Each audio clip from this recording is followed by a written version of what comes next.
시작할까요? 네. 자, 이제 시작할게요. 교재 29페이지 오셔가지고요. 회계의 뭐 사회적 역할이라고 쓰여 있는데 거기서도 제목 위주로만 좀 볼 건데요. 첫 번째 보시면 뭐 자원의 효율적 배분은 제가 계속 강조했으니까 그거는 좀 체크, 제목만 체크하시고요. 2번이 별표예요. 2번이. 이게 뭐냐면 경영진의 수탁 책임에 관한 보고라는 제목 보이시죠? 우리 재무제표는 경영자의 뭐라고 했어요? 성적표예요. 성적표. 그래서 경영자가 잘했나 못했나에 대한 보고 기능도 가지고 있는 게 회계죠. 그거를 수탁 책임에 대한 보고라고 표현해요. 그러니까 옆에다가 성적표라고 쓰시고 경영자가 잘했나 못했나 남의 돈 가지고 경영자가 장사하는 거잖아요. 그렇죠? 그래서 경영자가 생각을 잘못하게 되면 회사가 산으로 가는 거예요. 그래서 이제 경영자가 잘 못했으면 그에 대한 책임도 져야 되는 거고 잘했으면은 또 격려도 하고 해야 되는 거죠. 그런 것도 보고 기능을 담당하고 있다. 이름을 좀 친숙하게 하셔야 되는 거예요. 뭐 그다음에 뭐 사회통제 합리화 이런 건 있는데 저희가 이 회계 정보 가지고 세금 내고 이러는 거 아시죠? 예, 뭐 그런 것들을 담고 있다. 제일 중요한 건 가로 2번을 이해하시는 거다. 그 정도 보시고요. 이제 재무제표라는 거를 이제 공부를 좀 자세하게 할 건데 아까 우리 재무제표는 총 몇 개라고 말씀드렸어요? 5개. 그렇죠. 뒤로 넘겨볼게요. 자, 보시면 우리 재무제표라고 하는 것은 첫 줄도 밑줄입니다. 요거 시험에 오래 나왔었던 것 같아요. 요즘에도 좀 자주 나오는 표현인데 재무제표는 위탁받은 자원에 대한 경영진의 뭐도 보여준다고요? 수탁 책임 결과도 보여준다. 그렇죠. 그거는 별표에서 읽으셔야 돼요. 뭐 성적표라고 생각하면 어려울 것도 아닌데 이게 시험에 나오면 뭔 소린가 라고 하시는 분들이 좀 있으시더라고요. 그리고 좀 더 내려가 볼게요. 위에서 네 번째 줄 보시죠. 재무제표는 일정한 지침과 규칙에 따라 작성되고 일정 수준 이상의 정보를 제공할 필요가 있으며 라고 써 있죠. 그래서 지침이 필요하다라는 거 정도 읽어두시면 되겠습니다. 그럼 이제 가로 2번이 별표 크게 하셔야 돼요. 요거는 좀 애석하지만 1, 2, 3, 4, 5 보이시죠? 요거를 조금 다 좀 따라 써보셨으면 좋겠어요. 그러니까 설명은 드릴 건데요. 가능하면 요거는 자주 읽어보시는 게 가장 최선이라서 제가 동글동글뱅이를 하면서 설명을 드릴게요. 일단 제목 중요하죠. 5개 재무제표. 이거 말고는 저희가 재무제표라고 안 불러요. 그러니까 시험에서 이렇게 내겠죠. 다음 중 재무제표에 해당하지 않는 것은 이라고 하는데 비슷하고 그럴싸한 거를 집어넣겠죠. 말도 안 되는 걸 넣지는 않을 거 아니에요. 그래서 비슷하고 뭔가 가치 있어 보이는 것들 이름 집어넣지만 저희는 5개를 정해놨다라고 했어요. 요거 외에는 재무제표도 아니다.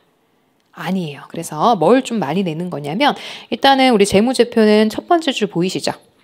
전체 재무제표는 재무상태표, 포괄손익계산서, 현금흐름표, 자본변동표 및 주석으로 구성이라고 써 있는 거 보이세요?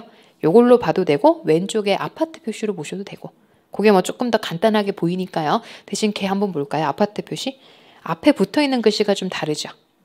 누구는 기말이고 누구는요? 그렇죠. 기간. 그거까지 다 외우셔야 되는 거예요. 왜냐하면 담고 있는 게 조금 다르거든요. 다 똑같은 내용만 담고 있을 거면 뭘로 5개 놨어요. 그렇죠? 조금씩 다른 거예요. 그 다음에 주석. 주석은 옆에 뭐라고 써 있어요? 설명이라고 써 있잖아요. 설명서 없이 조립할 수 있으세요? 힘들지. 그래서 5개가 재무제표다라고 이해하시면 되겠고요. 비슷한 거 많이 내거든요. 그중에 가장 많이 나오는 게 오른쪽에 좀 와보시면 그 다만상법이라고 해서 30페이지 죄송해요. 그 아파트 표시 있는 거 오른 조금 옆으로 오시면 다만상법 등에서라고 써 있는 거 보이세요? 그거부터 밑줄이에요. 상법이라는 법에서 이익잉여금 처분 계산서라고 해서 뭔가 또 그럴싸한 양식 보이시잖아요. 뭐 작성을 요구한다. 하지만 이 경우에는 어디로만 보여주래요? 주석으로 공시라는 표현까지 보이세요? 요거는 재무제표는 아니고 필요하면 뭐 주석이라는 곳에서 보여줄 수는 있다. 요거는 뭐가 아니라는 거에 유의하세요. 재무제표는 아니다. 그러니까 이런 식으로 좀 그럴싸한 용어를 가지고 많이 집어넣는다라고 보시면 돼요. 종류 5개 이건 반드시 외우셔야 되는 거예요. 그럼 이제 하나씩 좀 볼게요. 1번에 보시면 무슨 상태표라고 써 있어요? 재무상태표. 그래서 뭐 이제 뗄래야 뗄 수 없는 거죠. 재무상태표인데요. 이름을 잘 보시면 재무상태를 보여주는 표라는 거잖아요. 재무상태가 뭐예요? 지금 빚이 얼마인지, 자산이 얼마나 있는지 이런 걸 보여주는 게 너의 재무상태예요. 그죠? 쉽게 얘기하면 너 지금 얼마 갖고 있는 거냐? 빚이 얼마고 갖고 있는 자산이 얼마냐? 이런 걸 보여주는 게 재무상태표예요. 본인의 재무상태표 본인이 만들 수 있죠. 예금 통장에 얼마 있는지, 아파트가 얼마인지 이렇게 써가지고 보여주면 재무상태표죠. 그래서 재무상태표는요, 이렇게 그림을 한번 약식으로 간단하게 그릴 건데요. 왜 제가 이렇게 가로 왼쪽 오른쪽 썼겠어요? 복식으로 써야 되니까. 그쵸? 그리고 이쪽에 왼쪽을 저희가 자산이 들어가는 칸이라고 표현해요. 왼쪽이 자산. 오른쪽에는 아까 주주채권자님 있으셨잖아요. 항상 누가 먼저냐면 채권자님이 먼저예요. 주식 투자 해보신 분은 아실 건데요. 회사가 망하면 누구부터 갚아야 돼요? 채권자님부터 먼저 갚아야 돼요. 그분들은 딱 그것만 받으면 되는 분들이니까 그거 주고 남으면 이제 주주들끼리 나눠 가지는 거라서 항상 부채를 먼저 쓰고요. 여기에서 이거 다 주고 남는 걸 주주 몫이라고 얘기해요. 그래서 그게 자본이 되는 거예요. 이렇게 표기하면 재무제표예요. 뭐 어려운 것도 아니죠. 그래서 자산, 부채, 자본이라고 쓰는 거예요. 이게 재무상태표인데 제일 중요한 거 언제 거냐 이거지. 기초건이 기말건이 뭘 써줘야 돼요? 시점을 써줘야 될 거 아니에요. 예를 들어서 여기가 X년도 1월 1일이면 기초 재무상태표가 되는 거고요. 올 한해 영업을 잘했으면 이게 바뀌었겠어요? 그대로 있겠어요? 바뀌었겠죠. 그래서 항상 재무제표는요. 올해 것만 떨렁 나오는 그런 기업은 없습니다. 뭐든 비교를 할 수 있어야 좋은 거죠. 그래서 X1년도 12월 31일이면 기말이죠. 같이 나와요. 같이. 그래야 잘했나 못했나 평가를 하실 거 아니에요. 그래서 항상 전기의 비교 재무제표랑 같이 나온다라고 생각하시면 돼요. 이렇게 나와요. 재무제표가. 그럼 보세요. 이게 뭐예요? 시점. 시점을 당연히 외우셔야죠. 그놈의 시점. 기간이라고 내면 또 기간도 맞대요. 그럼 전 어때요? 또 한장한다 이거죠. 아, 분명히 시점을 썼는데 갑자기 그걸 기간으로 바꿔도 맞대요. 그게 시험이거든요. 시험에서는 이런 걸 바꾸니까. 그리고 딱 머물러 있는 거죠. 머물러 있는 거예요. 그래서 얘를 정태적이라고 표현해요. 딱 찍어서 보여주는 거. 그래서 요거를 저랑 다 동글뱅이 할 겁니다. 재무상태표는요. 뭐가 써 있어요? 보고 시점의 동그라미. 딱 그 시점이요. 일정 시점이라고도 표현해요. 기업에 뭘 보여줘요? 재무상태. 이름이 재무상태인데. 오른쪽 옆에 보세요. 무슨 보고서래요? 정태적. 딱 머물러 있는 재무제표라고 해서 정태적이라고 표현하는데 조금 더 이제 구체적으로 들어갈게요. 자산을 이렇게도 표현해요. 이게 기업의 돈 아니에요? 돈? 현금, 땅, 건물 이런 게 기업의 돈 될 만한 자원 아니세요? 그렇죠. 그래서 요거를 뭐라고도 부르냐면 경제적 자원이라고 표현해요. 다시요. 자산을 뭐라고도 부른다고요? 경제적 자원. 그죠? 돈만 쌓아놓은 기업 별로 안 좋은데요. 땅도 사고 건물도 사고 해야 될 거 아니에요. 그리고 부채는 누구 몫이에요? 채권자. 그래서 이렇게도 불러요. 채권자 청구권. 채권자가 돈 내놔라고 할 수 있는 범위를 채권자 청구권이라고 표현해요. 이해되시죠? 부채는 채권자님, 저희한테 돈 빌려주신 분들. 그럼 자본은요? 그렇죠. 주주 청구권이라고도 표현해요. 그러면 이렇게 해도 되겠네요. 재무상태표는 경제적 자원과 청구권을 보여주는 표다. 맞아요. 맞아요. 그래서 읽어볼게요. 두 번째 줄 보시면 또 보고 시점 나와 있죠. 기업의 경제적 자원인 자산 보이세요?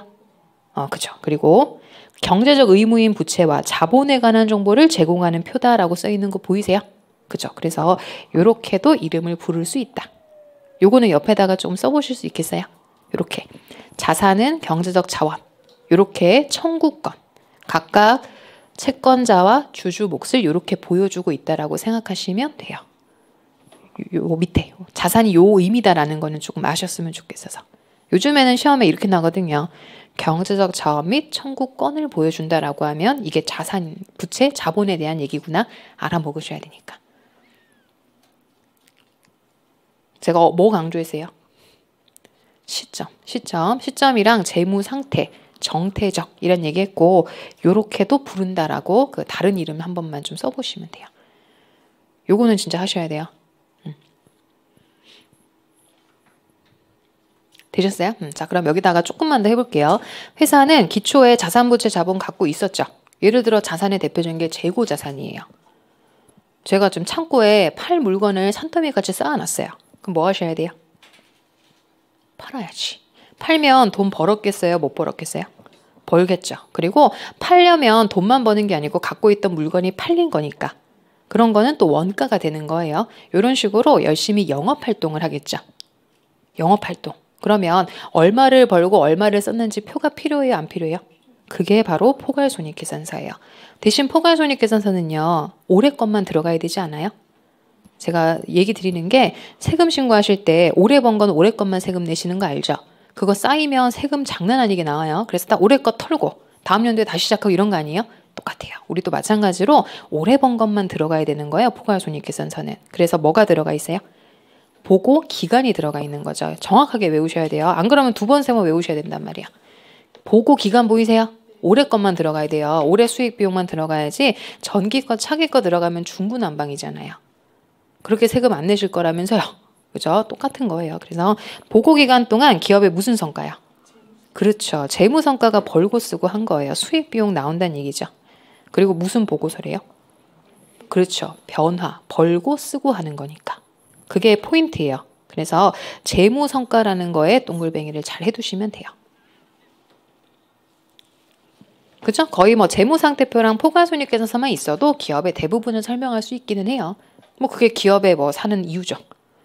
이해되셨어요? 그 다음에 그 밑에 자본변동표 가볼게요. 이 친구는 뭐냐면 그 첫 번째 줄부터 요건 다 읽어볼게요. 보고 시점 현재 갖고 있는 자본과 보고 기간이라는 거 보이세요? 기간에 동글뱅이 하시고 보고 기간 동안 뭐의 변동이요? 자본의 변동에 관한 정보를 제공한다. 아까 제가 그 주주님 새로 모집하는 거 있었죠? 그런 식으로 이제 주주들을 새로 모집한 것 이런 거 보여주는 게 자본 변동표예요. 그 다음에 오른쪽 오세요. 오른쪽 4번에는 무슨 표예요? 자, 현금 흐름표 위에다가는 쓸 게 있습니다.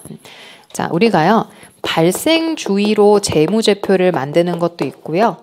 현금주의라는 것으로 만들 수도 있어요. 말은 어려운데 쉽게 설명드릴게요. 현금주의는 들어오면 벌고 현금이 나가면 쓴 거예요. 다시요. 현금주의는 현금의 유입이 있으면 수익인 거고요. 현금의 유출이 있으면 비용이라고 하는 거예요. 깔끔하지? 돈 벌었어? 돈 들어왔냐? 네 주머니에? 그럼 번 거네. 돈 나갔냐? 쓴 거네? 이렇게 보는 게 현금주의예요. 이거에 단점이 하나 있죠. 예를 한번 들어볼게요. 제가요 CEO인데요. 건설회사 CEO예요. 건설회사 하면 느낌이 오죠. 제가 저기 두바이 가가지고요. 사막 한가운데에다가 뭐 하나 멋진 건물 지어주기로 약속을 했어요. 대신 건설 기간이 3년 걸려요. 돈은 어떻게 받기로 했냐면요. 완공 시에 일시불로 받기로 했대요. 불가능해요? 가능해요? 가능한 계약이에요. 왜냐하면 이 두바이라는 곳 돈 많잖아요. 저 돈 안 드릴 것 같은데요. 그러면 3년 뒤에 돈 받아도 돼요. 돈을 되게 많이 받기로 했거든요. 대신 이 조건이면. 그래? 그럴 거면 내가 3년 동안 열심히 노력해서 대박 나야지. 근데 CEO는요. 단년 계약이에요. 1, 2년이면 잘려요. 그러면 어때요? 이 CEO 잘하신 거 아니에요? 근데 현금 기준으로 보면요. 돈이 빵원이에요. 수익이 없어. 그럼 저희 어떻게 돼요? 그쵸? 재무제표에 안 좋게 나오잖아요. 아이, 저 CEO 뭐 한 거야? 1년 내내 지 월급만 받아가고 한 게 하나도 없네? 그러면 좋은 CEO인데 자를 수도 있는 거잖아요. 그래서 우린 이런 거는 진행 기준이라고 해서 현금이 오고 가지 않아도 한 만큼 수익을 보여주고 싶은 게 발생주의인 거거든요. 그래서 얘는 뭐에 초점을 두냐면 사건에 초점을 두는 거예요. 그러니까 사건이 일어나면 기장하는 거고요. 없으면 안 하는 거예요. 뭐와 관계없이요? 현금의 유입 유출과 관계없이. 그래서 이게 뭐에도 좋냐면 경영자의 성과평가에도 좋죠. 그렇게 얘기하면 돼요. 그래서 이게 더 나은 근거를 줘요. 경영자 성과평가에. 이렇게 써 있어요. 경영자 성과평가에 더 나은 근거를 주는 게 발생주의. 그래서 대부분 발생주의를 씁니다. 대부분. 그래서 우리 재무제표는 대부분이라고 했지 모두 발생주의라고 하지는 않아요. 얘 때문에. 현금 흐름표 때문에. 그래서 얘로 대부분 설명하다 보니까 이것도 좀 필요한 정보라는 생각은 들지 않으세요? 그래서 현금 흐름표는 유일하게 현금주의를 써요. 그래서 현금 흐름표 위에다가 현금주의라고 쓰시는데 이게 먼저고 이게 발생주의가 먼저고 그거의 아쉬운 점을 얘가 커버한다라고 생각하면 돼요. 어렵진 않으시잖아요. 이거 다 있어요. 교재. 됐죠? 그러면 첫 줄 한번 밑줄 긋게요. 현금 흐름이죠, 흐름. 그럼 뭐가 있어야 돼요? 기간이라는 거 체크하시고 현금의 뭐랑 뭐예요? 유입과 유출이요. 그렇게 동글뱅이 해오시면 돼요. 그럼 벌써 4개 배우신 거죠? 네. 대신 확실하게 어설프게 공부하시면 안 하는 게 나아요. 시험에 제일 문제가 뭔지 아시죠? 어설프게 공부하시는 거. 그러면 계속 헷갈려요. 시험장 가서 분명히 봤거든요. 차라리 찍는 게 더 편해요, 속이. 오죽하면 그러거든요. 그냥 찍는 게 차라리 정답률이 더 높을 수도 있어요. 이것도 맞는 것 같고 저것도 맞는 것 같고 이렇잖아요. 공부를 어설프게 하시면. 그래서 제가 지금 동글뱅이 하라고 하는 게 이거를 반드시 정확하게 외우셔야 돼서 이렇게 강조를 합니다. 5번에는 뭐예요? 주석은 설명서라고 생각하시면 좋습니다. 그래서 주석이라는 게 있어야지만 거기 읽어보시면 주석은 뭐라고 써있냐면요. 재무상대표, 포괄손익계산서, 자본변동명의 현금흐름표에 표시되는 정보에 추가하여 제공되는 거 보이시죠? 추가. 그래서 구체적으로 설명을 해줘야죠. 그래서 이런 것이 다 있어야만 완벽한 재무제표가 된다라는 얘기입니다. 자, 강조했던 것들 잘 기억을 해 두셔야 되는 거예요. 오케이. 그러면 요거 재무제표의 종류 5개 한번 다시 눈으로 보시고요. 요것도 뒤쪽에 오셔가지고 문제 하나 풀어보고 감사하고 요 챕터 마무리할 거예요. 요거 이제 눈으로 한번 보시고 문제 한번 읽어볼 거예요. 4번으로 오세요. 36페이지에 4번.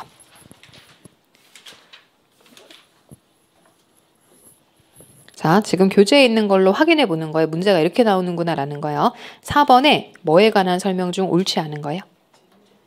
예, 재무제표면 5개. 5개 하면은 재무상태표부터 주석까지. 뭐 한 거래요? 옳지 않은 거니까 한번 오지선다 좀 읽어보시죠.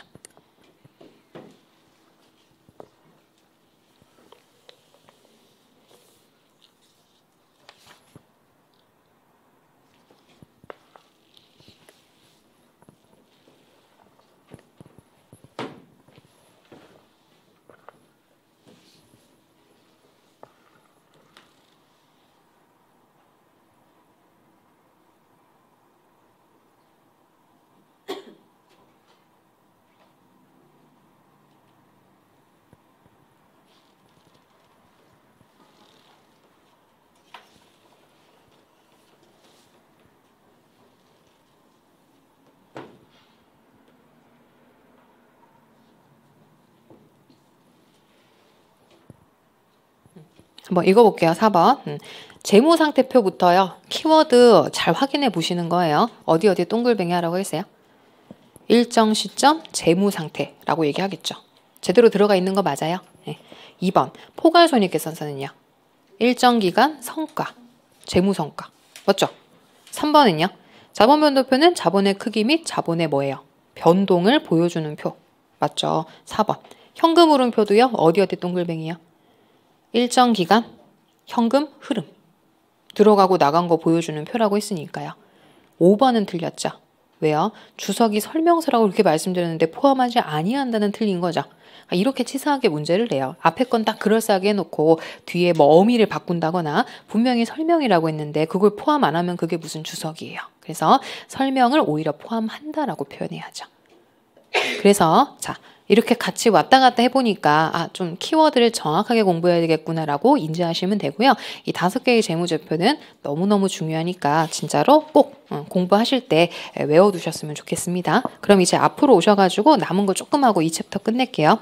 교재는 31페이지는 그냥 뭐 회계 원칙 참고만 하시면 돼요. 요거는 넘길게요. 요거는 뭐 나오는 거 아니니까 뒷장 오셔서 우리나라 회계 원칙이라는 32페이지 여기서 이제 몇 개만 좀 더 할게요. 제목이 우리나라 회계 원칙 보이세요? 아까 KIFRS도 있고 아닌 것도 있다고 했잖아요. 뭐라고 써있나 볼게요.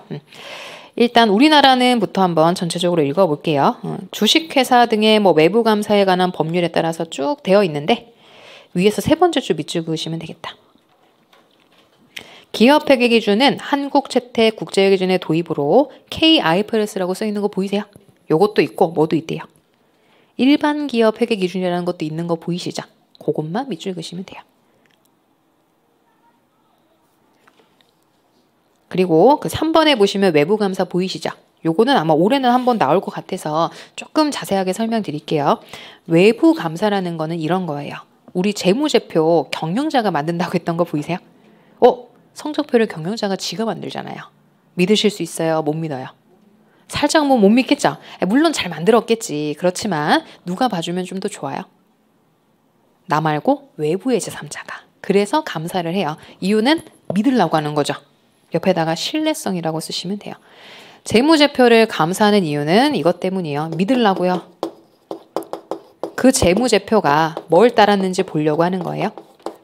재무제표의 기준 준수를 확인하는 거예요. 저 그 IFRS 잘 썼나 틀리게 썼나 보려고. 이거 열심히 배운 이제 회계사들이 이거 갖고 밥 벌어먹고 살아야 될 거 아니에요. 되게 바빠요. 회계감사가 주로 연초 이럴 때 되게 많거든요. 죽어나는 거예요. 거의죠. 그 길거리에 쓰러져 있는 회계사분들 많아요. 저 용산 이런 데 가잖아요. 길거리에 막 너저분하게 쓰러져 있는 친구들 많아요. 그러니까 어린 친구들이 회계사분들이 좀 일찍 합격하는 편이거든요. 좀 어릴 때 공부해요. 어릴 때. 제가 그 회계사 학원에도 있는데 엄마랑 같이 손을 그렇게 잡고 오더라고요. 요즘에는 어머님들이 모든 인생 설계 다 해주는 거 아시죠? 보면서 저는 항상 그랬거든요.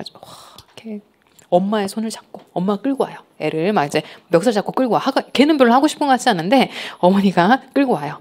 너는 해야 된다. 그래서 주로 이제 20대 초중반에 합격을 많이 하거든요. 그래가지고 이제 이거 이제 기준 열심히 배웠으니까 걔들한테 이제 감사를 맡기는 거죠. 그래서 감사를 맡겼으면은 감사가 잘 됐나 못 됐나에 대한 의견을 보여줘야 되잖아요. 그죠? 그래서 외부 회계 감사라는 건 요거를 좀 외우셔야 되는데 회계 감사는 다 받아야 되는 건가요? 저기 그 커피 가게 같은 데 감사 안 받잖아요. 모든 기업이 받을 수는 없어요. 그러면 회계사 한 1000몇 명 뽑아야 되지 않아요? 그렇게까지는 안 해요. 그래서 감사는 다 받는 건 아니에요.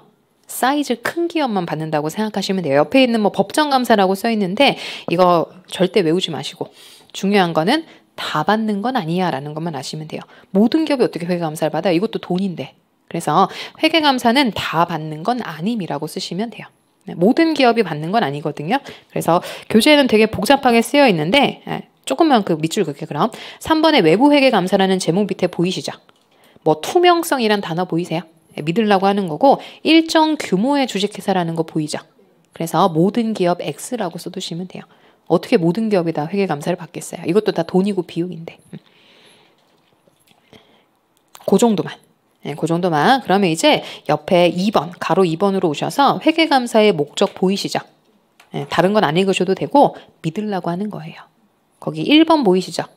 재무제표 감사의 목적 보이세요? 쭉 읽어보시면은 기준을 잘 따랐나 뭐 하는 데 있대요?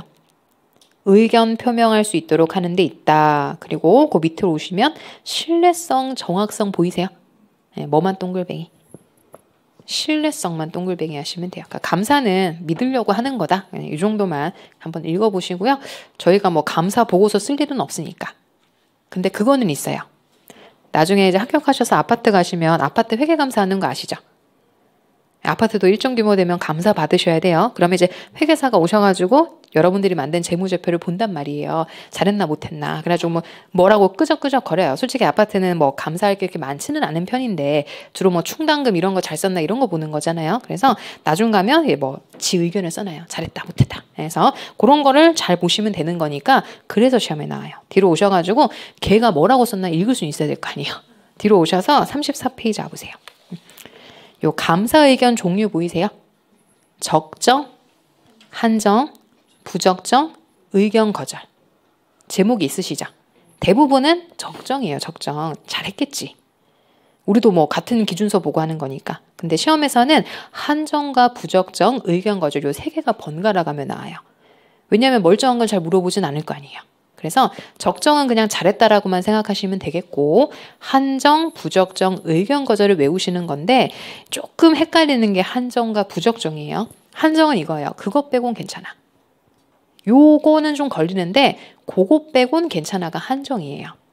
그냥 쉽게 그렇게 쓰세요. 그것 빼곤 괜찮아. 근데 부적정은요? 전반적으로 이상한 거예요. 다시 누가 더 안 좋은 거예요? 당연하죠. 부적정이 훨씬 안 좋은 거예요. 이거는 뭐 하나 이것만 틀린 게 아니고 전체적으로 좀 이상한 거예요. 전체적으로 이상. 의견 거절은 뭘까요? 아예 의견을 안 낸 거예요. 그래서 요거를 조금 구분하는 팁을 말씀드릴게요. 자, 한정 의견, 부적정 의견, 의견 거절이라고 교재에 나와 있는데 문제가 나오면 이렇게 돼요. 한정은 그거 외에는 괜찮다 이런 의미거든요. 그래서 한정 의견은 그 교재를 좀 볼게요. 박스 안에.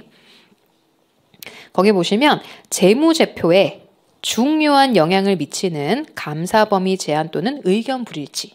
여기까지만 딱 밑줄 그세요.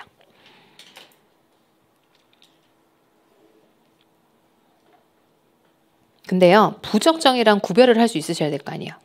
부적정에도 비슷한 얘기를 써있지만 특히 중요한 영향이라는 거 보이시죠? 거기 박스에 부적정해요. 그리고 그 두 번째 줄 끝이 중요해요. 즉, 감사인과 경영자 간의 의견 불일치로 인한 영향이 매우 중요하고 전반적이란 단어 보이세요? 전반적인 게 뭐예요? 다 좀 이상하다는 거지. 키워드는 전반적이라는 거예요. 키워드예요. 그게 있으면 부적정, 없으면요? 한정. 그냥 그렇게 외우셔야 되는 거예요. 이걸 어떻게 다 외워요? 그냥 전반적이라는 거는 아까 얘기 드린 것처럼 좀 전체적으로 좀 이상한 거야. 그럼 뭐라는 거예요? 그렇지. 그래서 전반적이란 단어가 들어갔느냐 여부 가지고 판별하시면 시험장에선 대부분 맞추실 수 있을 거예요. 네. 전반적. 그럼 좀 전체적으로 다 이상한 거예요. 그러면 뭐 내야 돼요? 부적정. 네, 그런 얘기 없으면 한정인갑다라고 생각하시면 되는 거예요. 그 이상으로는 구별하기 좀 어려워요. 네, 그래서 매우 전반적이란 단어가 키워드다라고만 생각하세요. 이걸 어떻게 달달 외워요? 나도 헷갈리는데 뭐. 그래서 매우 전반적이어서 한정만으로는 이게 좀 이상한 거야. 그래서 한정만으로는 5도 불완전성을 나타내기에 부적절하대요. 그럼 이제 부적정 가야지 뭐. 이해되셨어요? 매우 전반적. 근데 의견 거절은 뭐예요? 이게 이런 경우도 있어요. 감사가 있잖아요. 독립된 장소가 있어야 되거든요. 감사를 가면 감사할 수 있는 공간을 만들어줘야 돼요. 제가 회사 다닐 때 감사 받을 땐 이랬어요. 따로 한 층을 비워요. 거기는 회계사님들만 들어가야 되는 거 아니에요? 거기 가서 막 뭐라고 얘기하면 돼요. 감사 의견에 영향을 주잖아요. 가가지고 점심 뭐 드실래요? 막 계속 왜 수다만 떠는 거야. 감사 못하게. 진짜 그런 경우 많아요. 기업이 좀 안 좋은 기업일수록 더 그렇단 말이에요. 회계사님 저희 밥 먹으러 가시라고 해서 저기 막 먼 데 가. 회사는 서울에 있는데 밥을 저희 광주 막 전라도 뭐 이런 데 가서 밥 먹고 와요. 뭐 하는 거야? 하루 통으로 난리난 얘기지. 그래서 그런 식으로 감사에 막 좀 영향을 주는 거예요. 독립성이 훼손되면 의견 거절을 하셔야 돼요. 내가 본 게 아니잖아요. 이해하시겠어요? 그래서 의견 거절은 그런 거예요. 거기 읽어보시면 두 번째 줄이 키워드거든요. 적합한 감사 증거를 뭐 할 수 없었대요? 획득할 수 없었어. 안 주는 거야, 자료를. 그리고요, 네 번째 줄 보실래요? 독립성 위배라는 거 보이세요? 자꾸 와서 뭐라고 얘기하는 거지. 이러면 외부에 있는 제3자가 자기가 독립된 공간에서 감사를 해야 되는데 감사 못한 거잖아요. 그건 뭐예요? 거절. 이거는 의견을 낼 수 없다. 그래서 의견 거절 당하잖아요. 그러면은 상장 폐지돼요. 그러니까 이런 거는 난이도가 좀 차이가 있는 겁니다. 그래서 시험에서는 한정, 부적정, 의견 거절이 한 번씩 출제가 됐었어요. 적정은 잘 안 물어보는 편이고. 그래서 요 정도로 한번 한정, 부적정, 의견 거절 정도만 구별만 좀 가능하셨으면 좋겠어요. 그래서 시험장에서는 한정, 부적정, 의견 거절 중에 하나씩 번갈아 가며 나오는 거니까 아까 알려드린 키워드로 조금 분별하실 수 있으시면 좋겠다. 이렇게 해서 1챕터는 여기까지예요. 그래서 문제 하나만 마지막으로 풀어보고요. 다음 챕터 넘어갈 겁니다. 37페이지 보세요. 5번 한번 읽어볼까요? 5번. 요거는 틀린 거예요. 틀린 거. 1, 2, 3, 4, 5 한번 읽어보세요.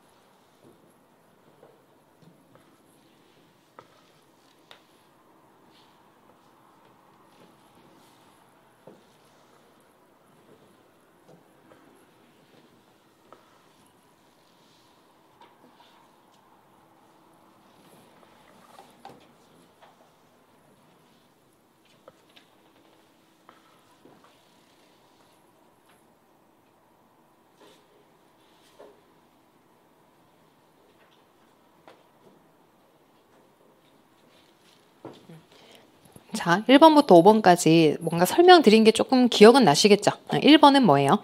감사의 목적. 뭐 하려고요? 공신력과 신뢰성 높이려고 하는 거 보이시죠? 맞아요, 1번. 2번은요?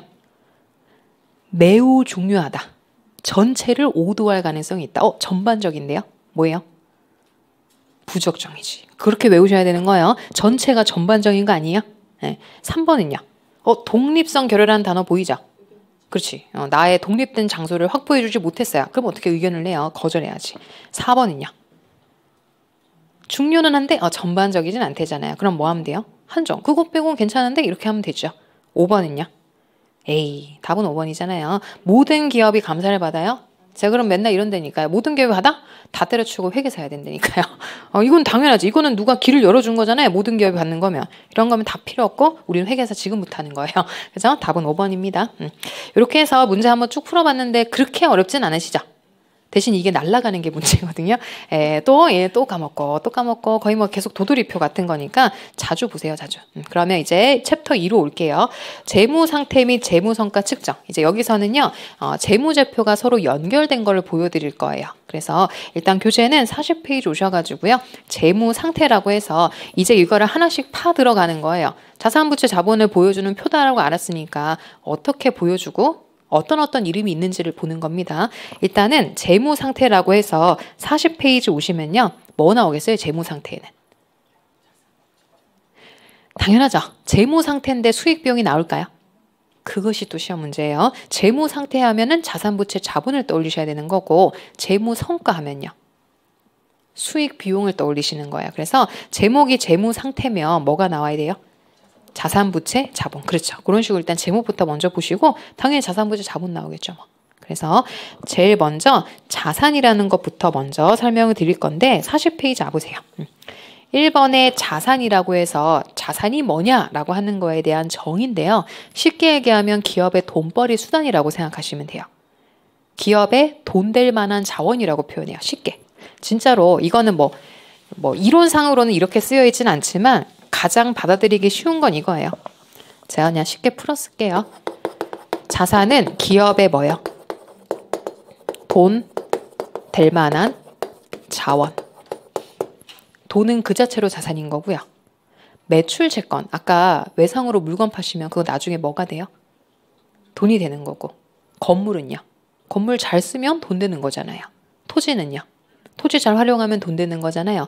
이런 게 다 자산이에요. 그래서 기업은 돈이 될 만한 자원을 자산이라고 표현하는데 이렇게 하면 조금 격떨어지는 거니까 밑줄을 정확하게 그릴 거예요. 자, 자산에 대한 정의는 알아야죠. 회계 배우는 사람이 자산 정의를 모르시면 안 되는 거예요.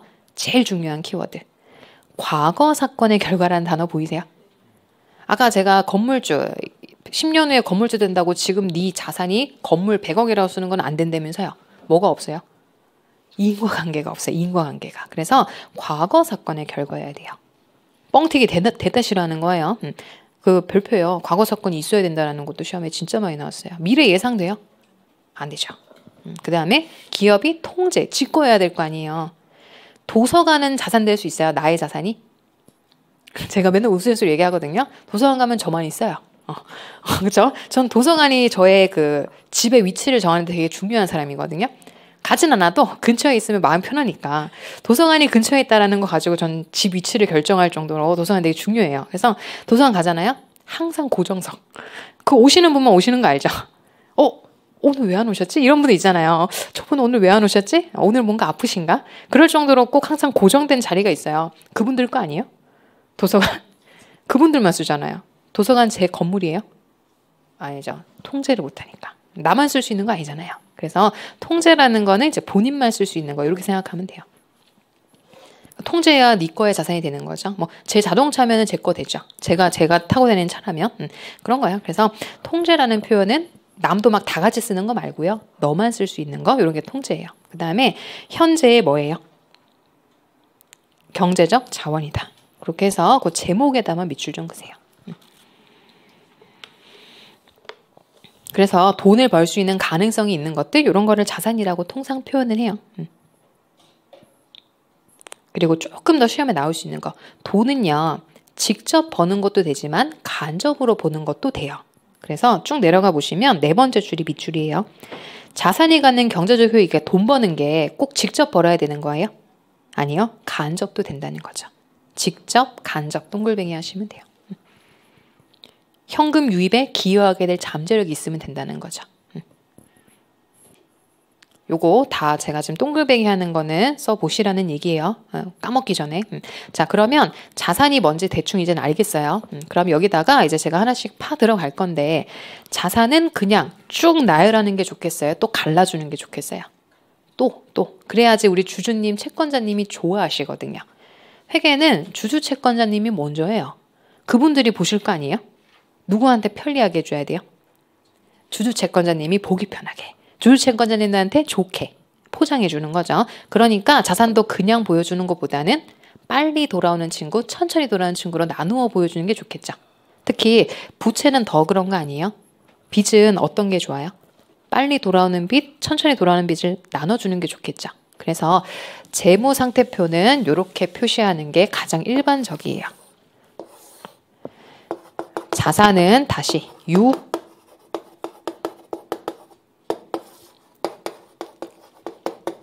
이렇게 나누어서 보여줘야 돼요. 유동과 비유동. 부채도 마찬가지입니다. 부채도 유동 부채가 있고 비유동 부채가 있겠죠. 그래서 이것도 시험에 자주 등장을 해요. 뭐가 유동이고 뭐가 비유동인지는 아셔야 되니까. 이해됐죠? 그러면 교재에서 좀 그거 좀 보러 갈게요. 자, 아까 읽었던 직접 간접이라는 거 밑으로 와볼게요. 자, 우리가 배우는 기준에서는요, 유동성 순서에 따른 표시 방법이 더 좋은 정보를 제공하는 경우를 제외하고는 유동과 비유동으로 뭐 해서 보여주래요?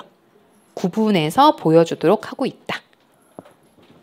자, 유동과 비유동을 갈라서 보여주라는 얘기예요. 그러면 뭐가 유동, 뭐가 비유동인지를 한번 구분해 봐야 되겠죠? 그래서 요 놈이 왼쪽에 나와 있어요. 아파트 표시 보이세요? 거기에 유동자산이라는 거 써 있는 거 보이시죠? 1, 2, 3, 4 보이시나요? 네, 요거는 조금 이제 공부를 해 두셔야 되는 파트예요. 유동은 뭐가 유동일까요? 빨리 돌아오는 게 유동이거든요. 비유동은 좀 천천히. 근데 빨리와 천천히를 구분하는 기준이라는 게 있겠죠. 저희는 유동과 비유동은 이렇게 해요. 자, 올해가 2020년도 1월 1일이죠.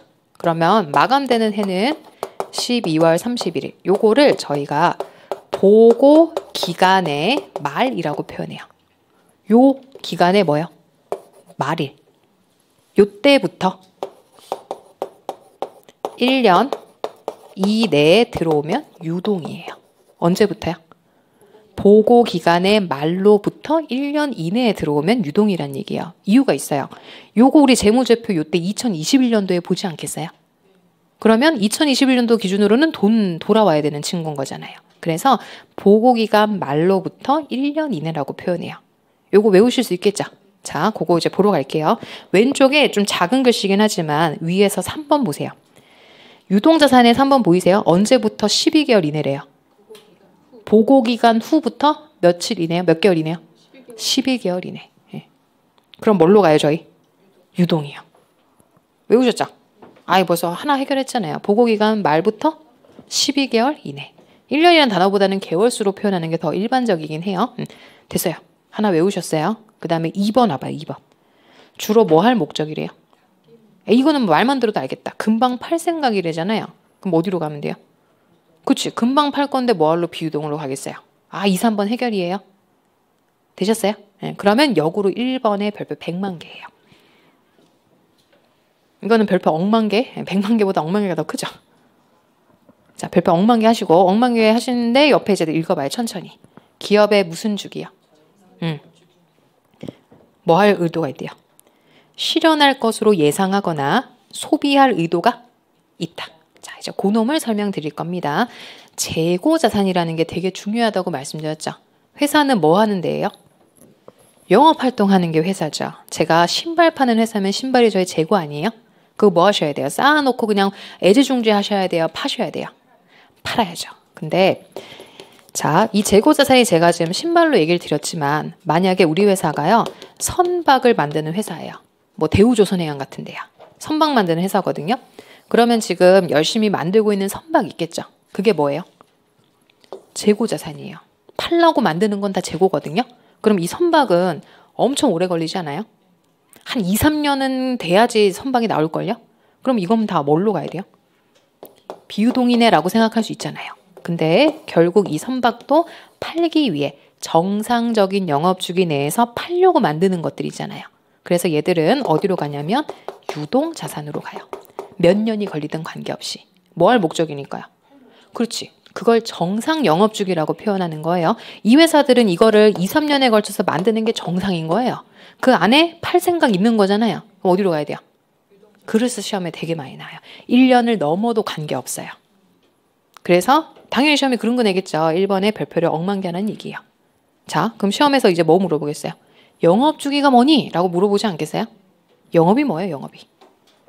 팔면 땡이에요. 팔면 돈 받으셔야 될 거 아니에요. 어디까지 와야 영업이 끝나는 거예요?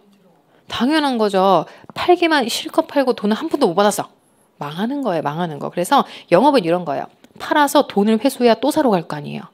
그래서 오른쪽에 또 별표할 거 있어요. 아, 외우라는 거 더럽게 많죠? 사례 페이지 오른쪽 상단에 가보세요. 별로 어술 줄 알았죠? 자꾸 나와요. 영업주기도 별표를 엄청 크게 하셔야 돼요. 자, 이거 시험에 많이 나옵니다. 얘기 다 드렸어요. 팔면 땡이에요? 아니요. 팔아서 돈까지 쥐어야 끝나는 거예요. 천천히 읽어볼게요. 영업주기는 영업활동을 위한 자산의 취득부터. 물건 샀어요. 그럼 뭐 하셔야 돼요? 아껴야 돼요? 아끼다가 똥 되는 게 기업이에요. 어떻게 하셔야 돼요? 빨리빨리 팔아서 돈으로 갖고 와야 될 거 아니에요. 그래서 그 자산이 어디까지 와야 돼요? 현금이나 현금성 자산으로 실현되는 시점까지 소요되는 기간이 영업주기래잖아요. 자, 그 다음 주도 다 밑줄이에요. 정상 영업주기라는 게 생각해보세요. 빠를수록 좋아요? 느릴수록 좋아요? 맞죠. 당연히 영업주기는 빠를수록 좋은 거예요. 아까 재고 쌓아놓으면 좋으시다고 했어요? 제가 제일 많이 얘기 드린 게 이거예요. 자동차. 어떤 자동차가 요즘에 인기 있는지 알 수 있죠? 매장에 차가 없는 거. 쌓아놨으면 그 차는 바로 출고가 되죠. 그런 차는 좀 묵은 차라는 느낌 들지 않으세요? 근데 어떤 차가 좀 좋은 차예요? 기다려야 되는 차. 자동차 매장 갔는데 차가 없대요. 1년 기다리래요. 기다리겠습니다. 그런 차가 좋은 차 아니에요? 그런 것처럼 재고는 가지고 있는다고 좋은 게 아니고 빨리 털어야 돼요. 그래서 영업주기는 짧을수록 좋은데 옆에다가 요거 좀 쓸게요. 자, 그 옆에 그 빈칸에다 어디다가 좀 쓸게요. 자, 정상 영업주기라는 게요. 옆에다가 뭐 짧을수록 좋다라고 쓰셔도 좋고요. 짧을수록 굉장히 좀 젊은 기업인 거죠. 빨리빨리 돈이 된다는 얘기니까. 얼른 팔고. 근데 뭐도 있냐면 12개월을 초과할 수 있다. 아까 우리 선박 만드는 회사는 12개월 넘는 거 아니었어요? 그거는 좀 아셔야죠. 이름을 잘 보셔야 돼요. 12개월 넘을 수는 있어요. 하지만 모르겠으면요.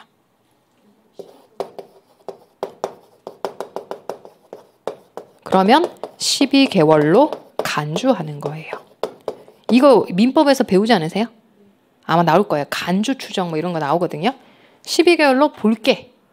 이 어감 조금 더 다른 거 아시겠어요? 응. 가능해요. 추가할 수 있어요. 다만 모르냐? 그럼 12개월인 걸로 볼게. 이런 거를 간주한다고 표현하는 거죠. 무조건 12개월은 아니라는 소리예요. 시험은 이제 그렇게 잘 구분하셔야 되니까 빈칸 하얀색이든지 어디든지 요거 좀 써놓으세요. 이제 구분하실 수 있죠?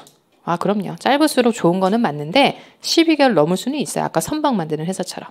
근데 모르겠대요. 정상 영업주기를. 그럴 수도 있죠. 처음 신생하는 회사는. 그러면 그냥 12개월인 걸로 보겠다. 영업주기가 1년에 한 번 사고 팔고 땡이면 너무 긴 거 아니에요? 빨리빨리 팔아야죠. 그래서 정상 영업주기는 그렇게 좀 판단하시면 돼요. 그래서 그 유동자산의 1번이 가장 중요한 이유가 이 영업주기 때문에 그렇다고 생각하시면 돼요. 여기까지는 오셨어요? 네, 오케이. 그러면 마지막으로 다시 40페이지 왼쪽에 아파트 표시에서 4번 읽으러 와야죠. 4번은 그러니까 시험에서 조금 헷갈리는데요. 현금이면 무조건 유동이야 라고 하시면 안 돼요. 현금도 못 빼는 현금 있는 거 알죠? 그렇죠. 그러면 안 되는 거야. 그래서 잘 읽어보세요. 현금이나 현금성 자산으로서까지만 읽지 마시고 교환이나 부채 상환 목적으로에 대한 제한 기간이 몇 개월을 넘으면 안 된대요. 12월 이상이 아니다. 그래서 그거는 현금만 읽지 마시고 뒤에 표현까지는 같이 보셨으면 좋겠다. 요거 유동자산에 대해서는 1, 2, 3, 4를 잘 읽어보실 필요가 있어요. 여기까지는 따라오실 수 있겠죠? 네, 조금씩 하고 있는 거니까. 그 외엔 다 비유동이에요. 그래서 유동만 잘 따라오셔라. 그럼 교재 이제 보러 가겠습니다. 40페이지에 가로 1번에 유동자산의 종류 보이세요? 1번에 뭐 있어요? 현금 및 현금전자. 왜 이렇게 부를까요? 회사는 돈을 금고에 보관하진 않겠죠. 누가 금고에 보관해요? 금고 털어가면 끝인데. 어디에 맡겨놨겠어요? 그렇지. 금융기관에 짧게 들어가는 경우 많거든요. 그래서 현금성 자산이라는 것도 같이 쓰는 거예요. 이해되시죠? 아니 어떻게 은행의 지점장님들이 한두 달짜리 이렇게 상품들 많이 추천해 주거든요. 그럼 그거 잠깐 들어놨다가 또 변제하고 이러는 경우니까 오른쪽 오세요. 오른쪽에서는요. 3번이 별표 또 이제 매출채권과 기타 수지채권이라고 쓰여 있는 거 보이세요? 자, 매출채권 기획과 리을의 미수금을 외워두셔야 되겠어요. 자, 매출채권은 언제 쓰는 이름이냐? 아까 제가 언뜻 얘기는 드렸는데 외상으로 팔았을 때인데 외상으로 팔았을 때도 찔이 다른 거예요. 주된 영업에서 외상을 치는 거랑 주된 영업이 아닌 부수적인 활동에서 외상인 거랑 느낌이 같아요, 달라요? 구분해 줘야 돼요, 말아야 돼요? 당연하죠. 그래서 기획과 리을이 세트야, 세트. 항상 그 두 놈을 같이 물어봐요. 매출채권은 무슨 영업이요? 주요 영업. 우리가 밥 벌어먹고 사는 거에서 외상을 했을 때예요. 관리가 필요해요, 안 필요해요? 겁나 필요하죠. 그래서 옆에 읽어보시면 재고자산이란 단어 보이세요? 그 밑에다가 뭐 쓰시면 돼요? 주요 영업이라고 쓰시면 돼요. 제가 주된 영업에서 뭘 하신 거예요? 그렇죠. 그냥 쉽게 주요 영업에서 외상 판매라고 쓰시면 돼요. 어려우시면. 주요 영업에서 외상으로 팔면은 돈 받아야 될 거 아니에요. 그때 쓰는 게 매출채권. 그 미수금은요? 미수 잘 아시잖아요. 못 받은 돈인 건 알잖아요. 근데 미수금은 뭐겠어요? 주요 영업 이외에서 외상 판매. 이게 뭐냐면 우리가 그 신발 만드는 회사는 신발 파는 게 주요 영업이죠. 근데 제가 집기 같은 거 있잖아요. 책걸상 같은 거 남았어. 팔 거예요. 그래서 외상으로 팔았어요. 그럼 뭘 써야 돼요? 당연하죠. 매출채권 쓰면 되게 이상한 거 아니에요? 그 정도. 그래서 매출채권과 미수금을 구분하는 키워드. 매출채권은 뭐 써 있어요? 재고자산을 외상이란 단어 보이시죠? 주된 영업이고 리을엔 뭐라고 쓰여 있어요? 이외라는 게 키워드잖아요. 이외. 이거는 구분해줘야죠. 매출채권이랑 미수금은 찔이 다른데. 안 구분하면 그게 더 이상한 거예요. 네, 그래서 두 개는 자꾸 번갈아 물어봐요. 잘못 쓴 거. 이해되셨죠? 그러면 조금만 더 하고 쉴게요. 그 밑에 재고자산은 아까 얘기 드렸죠? 이거 유동자산이라고 했으니까. 그 다음에 기타 유동자산에서는요. 선급금, 선급비용이라고 해서 제목만 좀 밑줄을 그을게요. 요건 뒤에 가서 곧 나올 건데 선급금만 일단 동글뱅이 합시다. 선급이 뭐예요? 이미 낸 돈이잖아요. 저희가요. 그 상대방 거래처 가서 물건 필요하거든요. 계약금 내고 왔어요. 그럼 저 뭐 받을 수 있어요? 물건 받을 수 있는 권리가 생기니까 선급금은 자산이죠. 당당하잖아요. 그래서 선급금 위에다가 계약금 건넨 거라고 쓰시면 돼요. 그냥 계약금 준 거. 내가 쟤한테 선급금 걸고 왔다라고 표현하는 거 알죠? 네, 계약금 건넨 거. 그래서 선급금은 뭐예요? 자산. 네, 선급금은 자산. 그래서 그렇게 선급 들어가면 자산이라고 조금 미리 알아두시면 좋겠어요. 요 정도는 이제 충분히 따라오실 수 있죠? 아직 안 끝나서 그렇긴 한데 일단 이렇게 하면 이게 이제 유동자산 중에 가장 대표적인 것들이에요. 그 외에 비유동자산은요. 그냥 나중에 천천히 다 할 거예요. 대표적인 거 땅, 건물 그런 거를 유형자산이라고 하는 거예요. 시험에 제일 많이 나오는 거. 왜 제일 많이 나올까요? 제일 비싸서. 그래서 비유동자산 중에서는 요것만 밑줄 그세요. 뒤로 오셔가지고 42페이지에 다 커요. 투자부동산 건물 커요 안 커요? 크죠. 유형자산은요 제일 커요. 제일 비싸. 그리고 무형자산 이런 거 1년 만에 쓰고 팔겠어요? 그렇죠. 이런 거 다 비유동이구나라고 그냥 제목만 보고 끝내세요.